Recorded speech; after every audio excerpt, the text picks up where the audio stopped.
इथनं जाऊया थेट वडाळ्यामध्ये। वडाळ्यातील प्रति पंढरपुरात देखील आज सकाळपासूनच भाविकांची गर्दी दिसून आली आहे।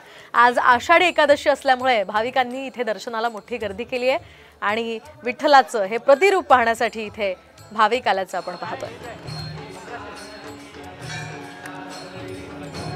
इथे भजन व्यवस्था सुद्धा आयोजित करण्यात आलेली आहे आणि या संदर्भात आपण इथली माहिती जाणून घेऊयात आमचे प्रतिनिधी सचिन गाड यांच्याकडून। सचिन, काय सांगाल? इथे भजनाची व्यवस्था करण्यात आलेली आहे, भजनाच्या विठुनामाच्या जयघोषात हे सगळे भक्त तल्लीन झालेले पाहायला मिळतात।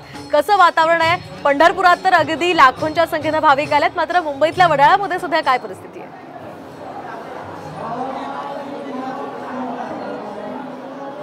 नक्कीच आषाढी एकादशी निमित्त प्रति पंढरपूर अशी ओळख असलेल्या मुंबईच्या वडाळ्यातील विठ्ठल रुक्मिणी मंदिरात आपल्याला भाविकांचा उत्साह दिसून येतोय। हजारोंच्या संख्येने इथे भाविक दाखल झालेले आहेत।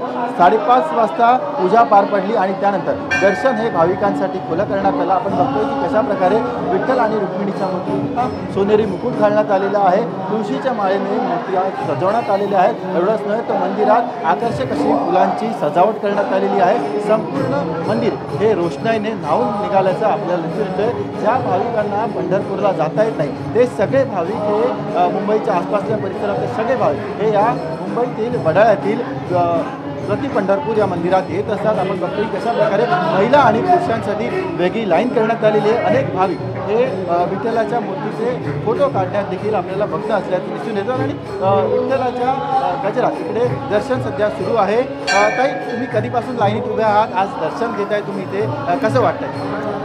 मला आता 15 वर्ष झाली ते मी दर्शनासाठी येते। आम्ही कुर्ल्याच्या वारकरी मंडळातून आलो आणि रात्रभर कुर्ल्यावरून चालत आलो। काय तुम्ही तिथे फोटो काढताय, विठ्ठलाचे फोटो काढताय, कधीपासून लाईनीत आहात, कुठून आलात, काय सांगाल? आम्ही लहानपणापासूनच येतो, दिंडीतून येतो। आषाढीला वडाळ्याला येतो आणि कार्तिकीला पंढरपुरात असतो। अनेक महिला इकडे आलेल्या आहेत, आपल्या आबाजूला आलेल्या आहेत, आपल्या चिमुरड्यांना इकडे घेऊन आलेल्या आहेत। आपण त्यांच्याशी बोलायचा प्रयत्न करूया।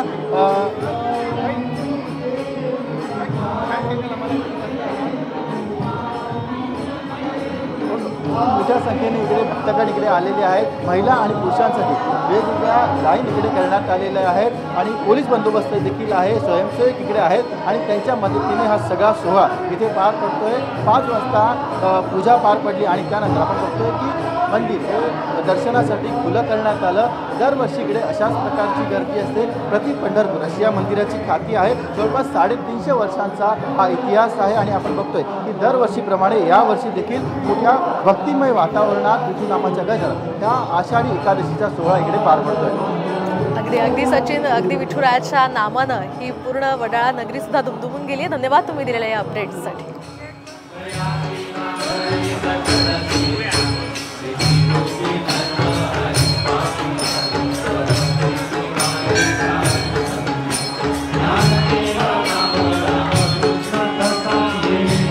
वाहतूकच्या कंटेंट सांगा ना।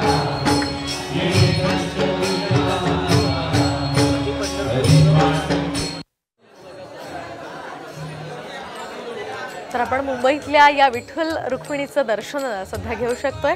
ज्यांना कुणाला तिथे जाणं शक्य होत नाही पंढरीमध्ये, ते मुंबईमध्ये इथे येऊन दर्शन घेतात आणि मोठ्या संख्येने दरवर्षी इथे गर्दी होत असते। अतिशय सुंदर पद्धतीने इथे मंदिराला सजवण्यात आलंय, फुलांची आकर्षक सजावट इथे करण्यात आली आहे आणि शिवाय भजन इथे होतंय। महिलांची खरं तर मोठी संख्या सध्या पाहायला मिळते।